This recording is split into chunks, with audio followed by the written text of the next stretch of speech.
Hello students, आज की हमारी इस वीडियो का टॉपिक है गांधी जी के सत्याग्रह संबंधी विचार।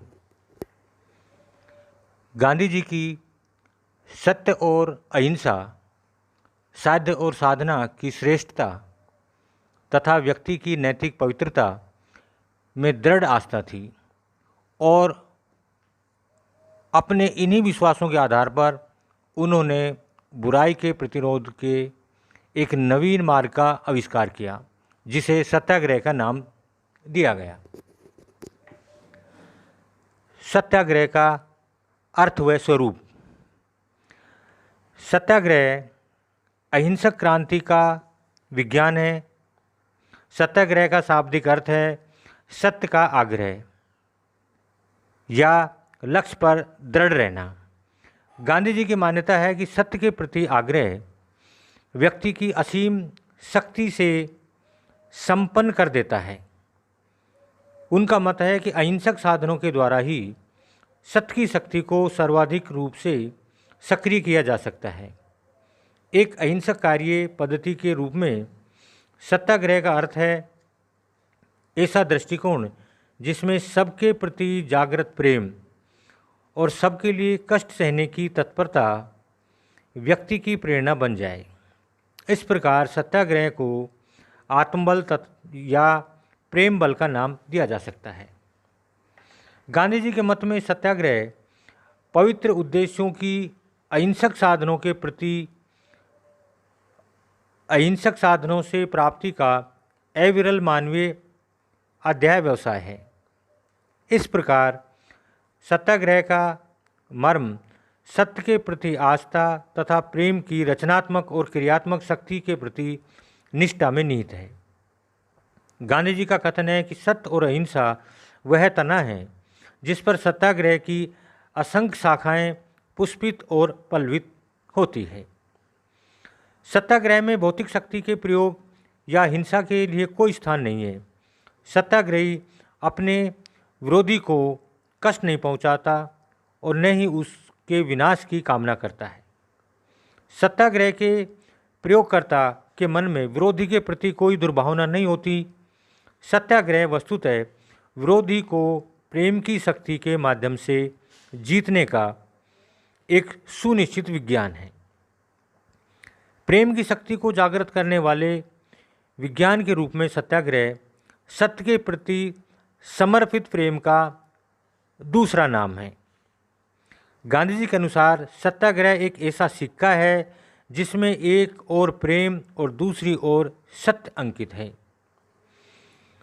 सत्याग्रह अपनी सक्रियता के लिए विरोधी की सम्मति पर निर्भर नहीं करता। यह आत्मा की शक्ति के आधार पर क्रियाशील होता है। अतः सत्याग्रही के मन में आत्मा की अमरता के प्रति पूर्ण विश्वास होता है। सत्याग्रही मन में जानता है कि मृत्यु अन्याय के विरुद्ध संघर्ष का अंत नहीं है, अपितु वह जीवन की अनंत प्रक्रिया के एक चरण की समाप्ति मात्र है। अतः उसे मृत्यु से भी कोई भय नहीं होता। सत्याग्रही शरीर को आत्म साक्षात्कार का एक माध्यम भर मानता है और जब उसे यह लगता है कि उसका शरीर उसके विरोधी को सत्य का ज्ञान होने देने के मार्ग में बाधा उपस्थित कर रहा है, तो वह अपने प्राणों को उत्सर्ग करने के लिए सहर्ष तैयार हो जाता है। इस कथन का ज्ञान होने के कारण ही आत्मा के नष्ट हो जाने के पश्चात ही अस्तित्व में रहती है। नेक्स्ट है सत्याग्रह और निष्क्रिय प्रतिरोध में अंतर।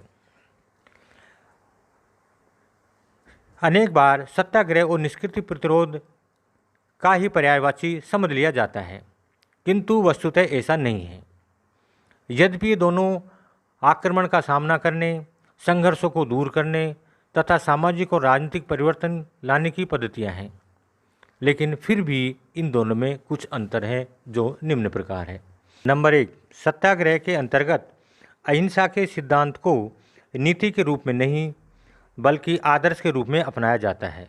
इस कारण सत्याग्रही किसी भी स्थिति में अहिंसा का त्याग और हिंसा का प्रयोग नहीं कर सकता, किंतु निष्कृति प्रतिरोध में अपनी निर्बलता के कारण नीति के रूप में अहिंसा का पालन किया जाता है, मौलिक सिद्धांत के रूप में नहीं। नंबर 2, निष्कृति प्रतिरोध में शत्रु को परेशान करने की भावना पर बल दिया जाता है, किंतु सत्याग्रह में सत्याग्रही स्वयं ही अधिकतम कष्ट झेलता है। सत्याग्रह में शत्रु के प्रति दुर्भावना के लिए कोई स्थान नहीं होता। नंबर 3, निष्कृत प्रतिरोध निर्बल का शस्त्र है और सत्याग्रह वीरों का। सत्याग्रह करने के लिए निर्भयता, हिम्मत और मर्दानगी की जरूरत होती है। गांधी जी के शब्दों में निर्बल कभी सत्याग्रही हो ही नहीं सकता, लेकिन निष्क्रिय प्रतिरोध का प्रयोग प्राय निर्बल व्यक्ति ही करते हैं या निर्बल व्यक्तियों द्वारा ही किया जा सकता है।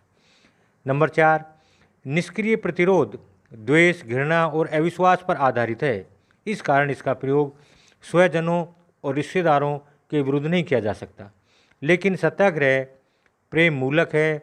वह विरोधी के प्रति प्रेम और उदारता की भावना पर आधारित है। इस कारण सत्याग्रह का प्रयोग निकटतम और प्रियतम व्यक्ति के प्रति भी किया जा सकता है। नंबर 5, निष्क्रिय प्रतिरोध में रचनात्मक प्रवृत्ति या कार्यों के लिए कोई स्थान नहीं है और उसका कोई अपना विशिष्ट जीवन दर्शन भी नहीं है, किंतु सत्याग्रह का अपना जीवन दर्शन है और उसमें रचनात्मक कार्यक्रम को महत्वपूर्ण स्थान प्राप्त है। गांधी जी ने अपने सत्याग्रह का आंदोलन में खादी, ग्रामोद्योग, अस्पृश्यता निवारण, प्रौढ़ शिक्षा, साक्षरता, मद्यपान निषेध आदि रचनात्मक कार्यों को अपनाया था। नेक्स्ट लेते हैं सत्याग्रह के गुण। गांधी जी के अनुसार प्रत्येक व्यक्ति सत्याग्रह के सिद्धांत पर आचरण नहीं कर सकता। सत्याग्रही के कुछ विशेष गुण होने चाहिए जो निम्न प्रकार हैं।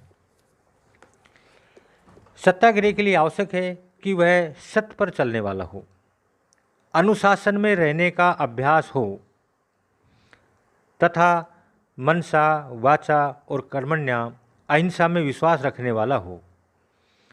सत्याग्रही कभी अपने उद्देश्य की प्राप्ति के लिए छल कपट, झूठ, हिंसा आदि का आश्रय नहीं लेता हो। वह जो कुछ करता है खुले रूप में करता है और अपनी कमजोरियों व भूलों को छिपाने के बजाय उन्हें खुले रूप में स्वीकार करने के लिए तत्पर रहता है। गांधी जी ने हिंद स्वराज में सत्याग्रह के लिए 11 व्रतों का पालन करना बताया, जो निम्नलिखित हैं: अहिंसा, सत्य, अस्त्य, ब्रह्मचर्य, अपिग्रह, शारीरिक श्रम, अस्वाद, निर्भयता, सभी धर्मों को सम्मान दृष्टि से देखना, स्वदेशी तथा अस्पृश्यता निवारण। नेक्स्ट लेते हैं सत्याग्रह का महत्व व उसके साधन। गांधी जी ने स्वीकार किया कि सत्याग्रह के माध्यम से सामाजिक, आर्थिक, राजनीतिक और अंतर्राष्ट्रीय किसी भी प्रकार की समस्या का समाधान किया जा सकता है, किंतु उन्होंने यह स्पष्ट किया कि सत्याग्रह किसी भी कार्य करने के लिए नहीं किया जा सकता। सत्याग्रह शब्द में ही अंतर्निहित है यह कि केवल न्यायसम्मत और उचित लक्ष्यों को प्राप्त करने के लिए ही किया जा सकता है। गांधी जी ने कहा कि सत्याग्रह के माध्यम से व्यक्तिगत हितों की पूर्ति की उपेक्षा करना अनुचित है। गांधी जी ने सत्याग्रह के अनेक रूपों को स्वीकारा या उनके साधन निम्न बताए। नंबर 1, असहयोग आंदोलन। नंबर 2, सविनय अवज्ञा आंदोलन। नंबर 3, हिजरत, हड़ताल, बहिष्कार, उपवास और अनशन, जिनका हम अब एक एक को विस्तार से वर्णन करते हैं। पहला है हमारा असहयोग आंदोलन। गांधी जी का विचार था कि किसी भी शासन द्वारा जनता के सहयोग से ही शोषण और अत्याचार किया जा सकता है। इस स्थिति में यदि जनता शासन के साथ सहयोग करने से इनकार कर दे तो शासन के द्वारा कार्य नहीं किया जा सकेगा। सन 19 और 20 में भारत में ब्रिटिश शासन का विरोध करने के लिए असहयोग आंदोलन के मार्ग को अपनाया गया था। नंबर 2, सविनय अवज्ञा।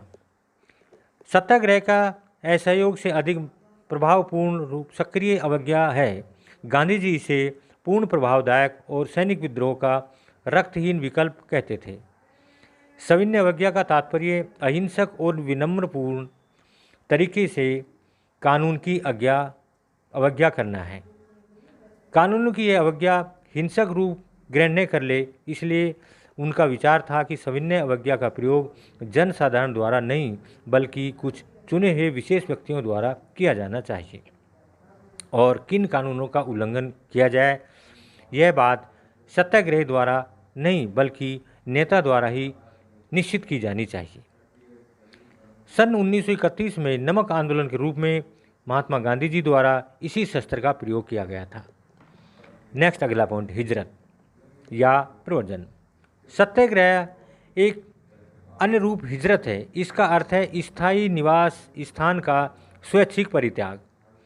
ऐसे व्यक्ति जो अपने आप को पीड़ित अनुभव करते हों, आत्मसम्मान रखते हुए उस स्थान में नहीं रह सकते और अपनी रक्षा के लिए हिंसक शक्ति नहीं रखते हों, उनके द्वारा हिजरत का प्रयोग किया जाता है। सन 1918 में बारडोली और सन 1939 में विट्ठलगढ़ और निम्बलगढ़ की जनता को गांधी जी द्वारा हिजरत का सुझाव दिया गया था। नेक्स्ट है हड़ताल।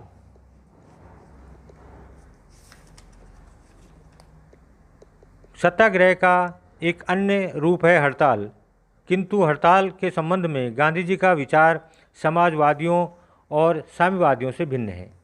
गांधी जी वर्ग संघर्ष की धारणा में विश्वास नहीं करते थे और उनके अनुसार हड़ताल आत्मशुद्धि के लिए किया जाने वाला एवं स्वैच्छिक प्रयास है, जिसका लक्ष्य स्वयं कष्ट सहन करते हुए विरोधी का हृदय परिवर्तन करना। गांधी जी के अनुसार हड़ताल करने वाले व्यक्तियों की मांगें नितांत स्पष्ट और उचित होनी चाहिए। नेक्स्ट है बहिष्कार। बहिष्कार को यद्यपि गांधी जी ने सत्याग्रह का एक प्रभावशाली उपकरण माना, तथापि उन्होंने स्पष्ट किया कि बहिष्कार के विचार में जिस व्यक्ति का बहिष्कार किया जा रहा है उसके साथ सामाजिक संबंधों का विच्छेद कर लेने तथा उसकी सेवाओं को अस्वीकार कर देने का भाव निहित है। उस व्यक्ति को आवश्यक सुविधाओं से वंचित कर देना बहिष्कार नहीं माना जाएगा, अपितु वह तो हृदयहीनता ही होगी। नेक्स्ट है उपवास। उपवास को गांधी जी ने आत्मशुद्धि का उपाय माना। उपवास को सत्याग्रह का एक महत्वपूर्ण साधन मानते हुए गांधी जी ने उसके दुरुपयोग के विरुद्ध चेतावनी दी।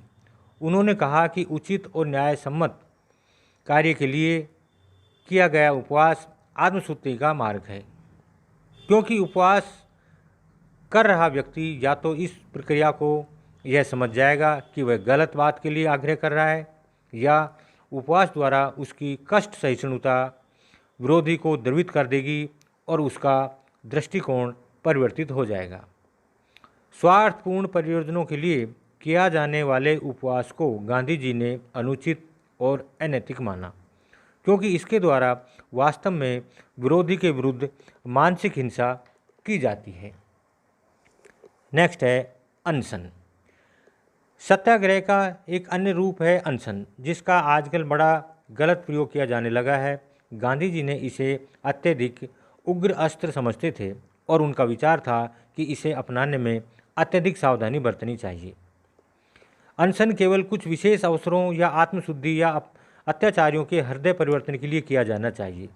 इसके अतिरिक्त इस शस्त्र का प्रयोग हर किसी व्यक्ति द्वारा नहीं बल्कि आध्यात्मिक बल संपन्न व्यक्तियों के द्वारा ही किया जाना चाहिए, क्योंकि इसके सफल प्रयोग के लिए मानसिक शुद्धता, अनुशासन और नैतिक मूल्यों में आस्था की अत्यधिक आवश्यकता होती है। नेक्स्ट लेते हैं सत्याग्रह का मूल्यांकन।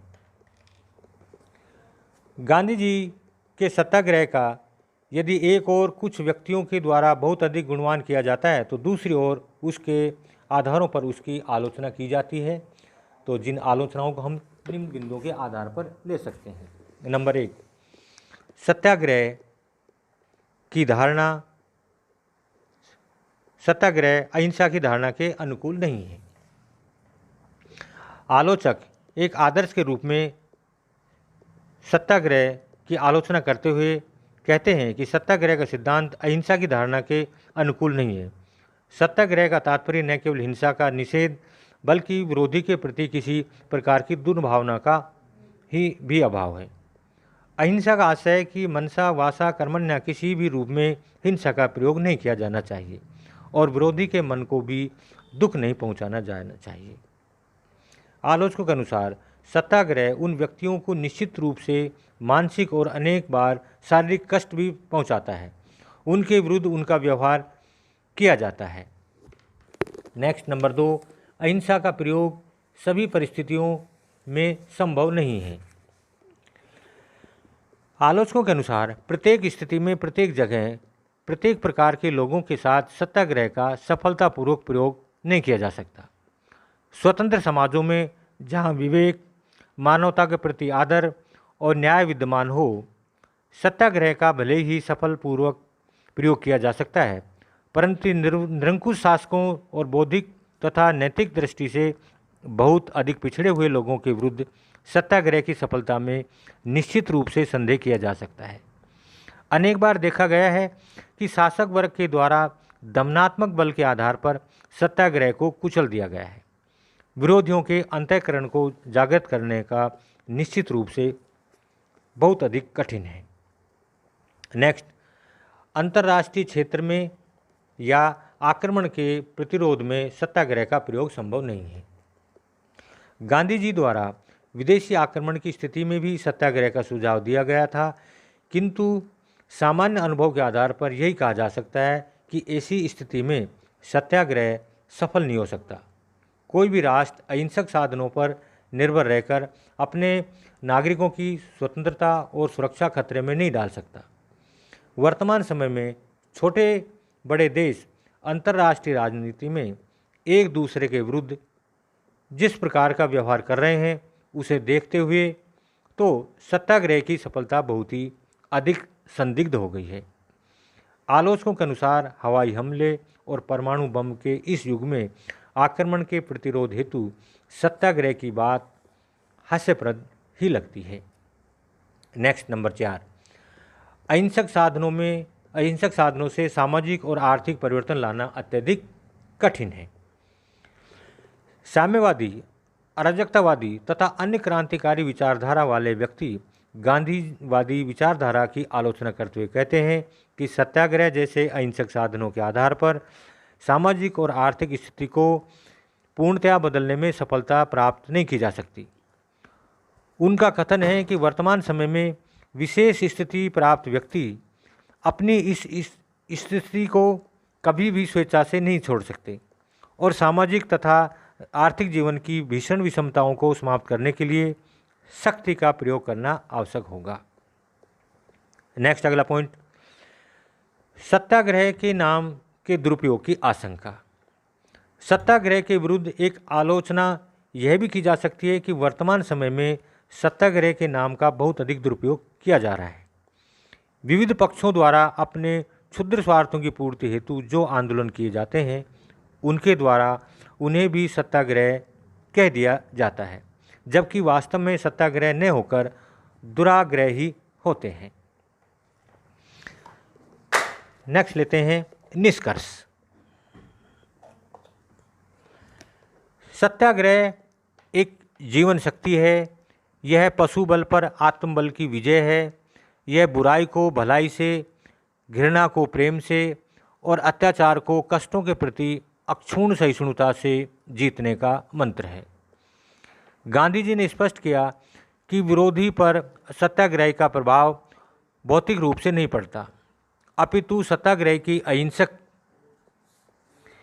दृढ़ता शत्रु को नैतिक दृष्टि से झकझोर देती है। विरोधी द्वारा किए गए कष्टों, यातनाओं और हिंसा के मुकाबले में सत्याग्रही दृढ़तापूर्वक खड़ा रहता है।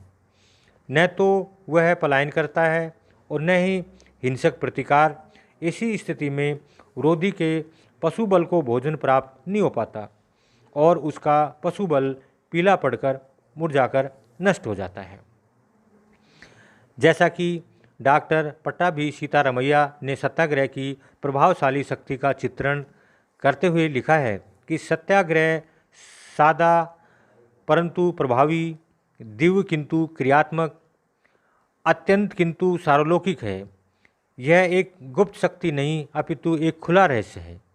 यह कोई जादू नहीं अपितु एक आश्चर्य है। यह कोई रहस्य नहीं अपितु एक करिश्मा है। यह कोई तंत्र नहीं अपितु एक मंत्र है। यह कोई आविष्कार नहीं अपितु स्मरण है।